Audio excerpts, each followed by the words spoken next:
If you don't know Vietnamese, just turn on the subtitle right here. Hello, xin chào mọi người. Trong cái thời buổi dịch bệnh này thì chúng ta phải học tập và làm việc online rất nhiều. Điều này thì dẫn đến một cái hệ quả là chúng ta phải gửi những cái tài liệu online thông qua mạng internet. Trong video này, Thuận HG sẽ chỉ cho mọi người cái cách sử dụng điện thoại di động và biến nó thành cái máy quét tài liệu. Chúng ta sẽ sử dụng điện thoại để quét những cái tài liệu quyển sách như thế này.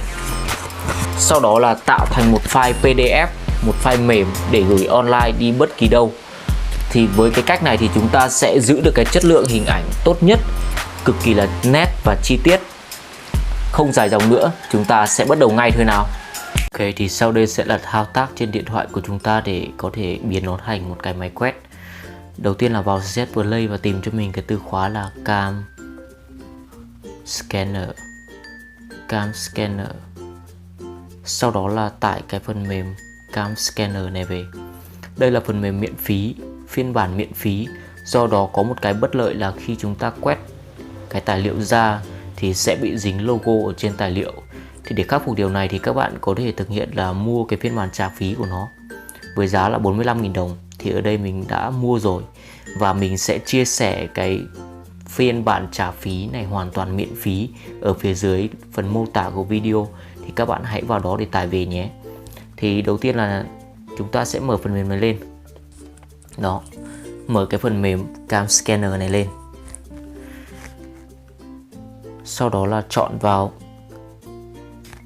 dấu X ở phía bên trái góc trên màn hình này.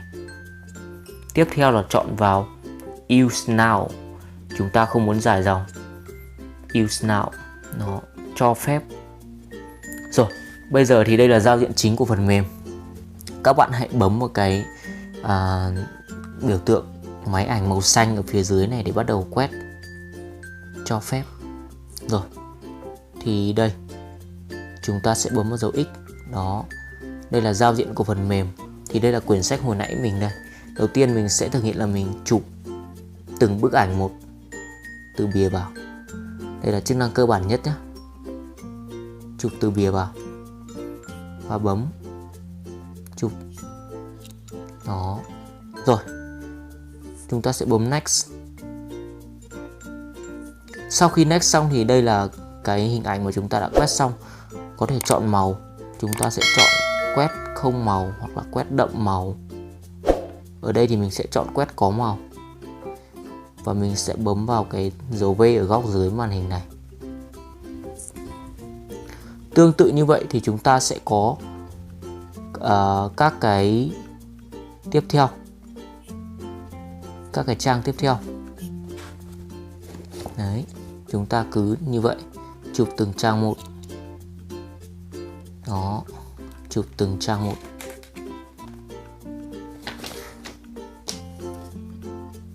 Tiếp tục chụp từng trang một. Rồi,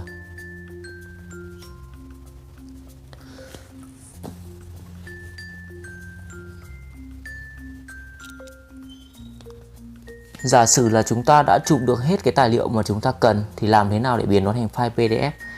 Các bạn hãy nhấn vào cái biểu tượng PDF ở góc phía trên này.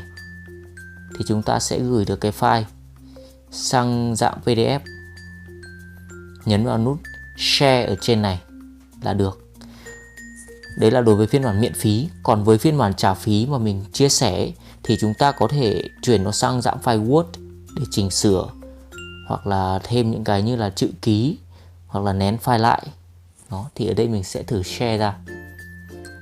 Đấy, mình sẽ lưu vào trong thẻ nhớ đi.